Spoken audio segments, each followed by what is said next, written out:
বেগুন তো আমরা প্রতিনিয়তই বিভিন্নভাবে খেয়ে থাকি, কেউ তরকারিতে, কেউ ভাজা। তবে এই মোটা বেগুনটা কিন্তু ভাজায় অনেক মজা হয়।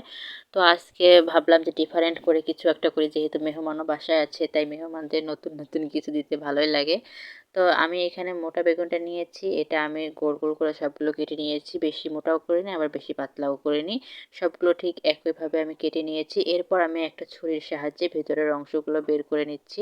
খুব আস্তে সাবধানে এটা কাজটা করতে হবে। এরপর আমি ভিতরের সবগুলো আমি সুন্দর করে কুচি কুচি করে কেটে নিয়েছি। নেওয়ার পর আমি এখানে দিয়ে দিচ্ছি পরিমাণ মতো পেঁয়াজ কুচি, আর দিয়ে দিচ্ছি মরিচ কুচি, ধনেপাতা কুচি করে কেটে দিয়েছি।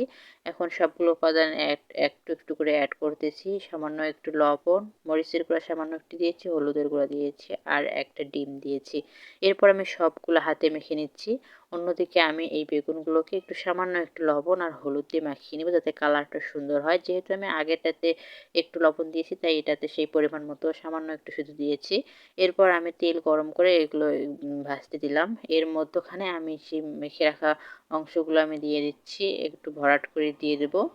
এরপর আমি এটা মিডিয়াম লো হিটে কিছুক্ষণ সিদ্ধ করে নেব। মিডিয়াম আঁচেই জাল দিতে হবে, না হলে একদম পুড়ে যাবে। তো এটা লো হিটে জাল দিলে ভেতর থেকে একদম সুন্দর ভাজা হয়ে আসবে।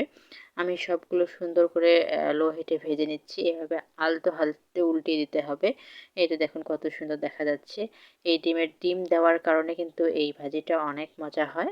সবগুলো দুই পাশে এরকম একটু ব্রাউন কালার করে ভেজে উঠিয়ে নেব। এভাবে আমি সবগুলো ভেজে নিয়েছিলাম। এটা কিন্তু অনেক মজা হয়েছিল। যদিও এটা খুবই সিম্পল এবং সাধারণ একটা রেসিপি, সবাই এটা করতে পারে, তারপরও আমার এটা খুবই ভালো লাগে, তাই আপনাদের সঙ্গেও শেয়ার করলাম। ভালো লাগলে অবশ্যই জানাবেন, না লাগলে স্কিপ করতে পারবেন, কোনো প্রবলেম নেই।